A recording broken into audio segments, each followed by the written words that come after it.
We're going to talk about more specifically marketing funnels, sales funnels, and traffic flow. So just a little 101 for marketing, there is a funnel that you want to think about your client going through.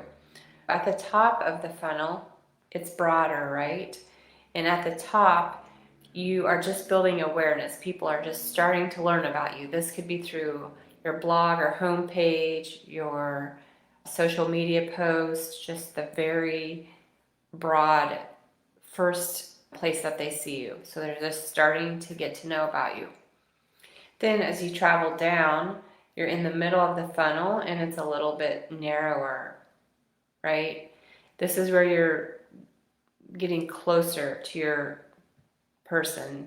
You're nurturing your leads. You're doing this through emails, through your stories on your social media, through ebooks, through specific blogs that are answering a specific question versus something very general. A broader blog might be, say, eating healthier foods, whereas a more specific blog could talk about eating foods for diabetes or thyroid, something very specific to solve a problem. And then if you keep traveling down, you're getting to the tip, right? And you're getting narrower. Your client is getting even closer to you, getting to know, like, and trust you more. And that trust is where they're going to start to consider buying. And at this point of the funnel, you are selling. You're presenting a sales page, for example, for a product or program that you're offering, or you're getting them on a sales call. As you're marketing your business, people have to go through this process generally. Impulse buyers, maybe not so much, they go straight down, but a lot of people take some time to get to the bottom of the funnel, and you need to be patient and work them through these different steps. So let's talk about traffic flow. And traffic flow tends to morph into what is often called a sales funnel, right? It's how you're taking your clients from the awareness stage to that buying stage. Where do they go? How do they travel there? And this is more tactical. So for example, think about it. Think about the clients that you've already had and literally make a list. Plot down where they came from and how they got to you and the steps they took in between, and even how long it took for them to get to that point of buying with you or getting on a call with you. This will shed a lot of light on your people and your process. So one example could be they go from social media to your lead magnet or freebie on your website, and from there they decide they want to call you right away. Not as common, but that's a possibility. There are so many possibilities. I just want to give you a few examples.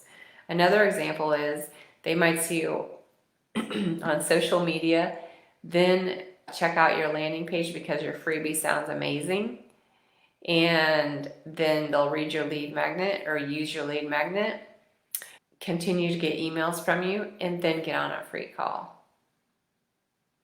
A third example is they might hear you on a podcast interview if you're a guest on a podcast, or if you even have your own podcast.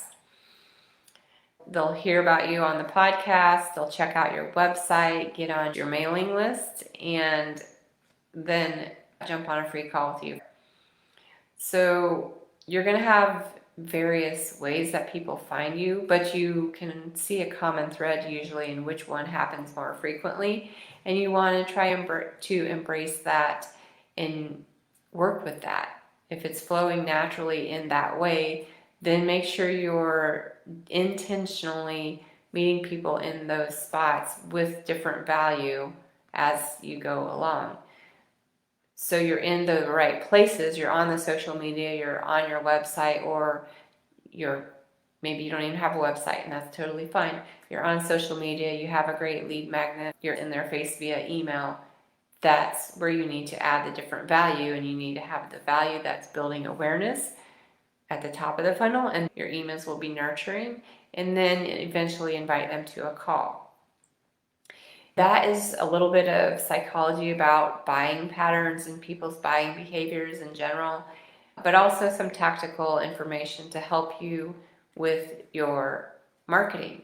If you know you need to be in email, then you want to pick out some great content to put in email. Social media is always a great place to start too, and you can reuse some of the content, but then you also want to continue to add value and not just repeat the same couple of things. It's important to be able to feed the mind in each of those steps and just walk with them like you would in a relationship. You're building the rapport, you're building trust and credibility just by being you.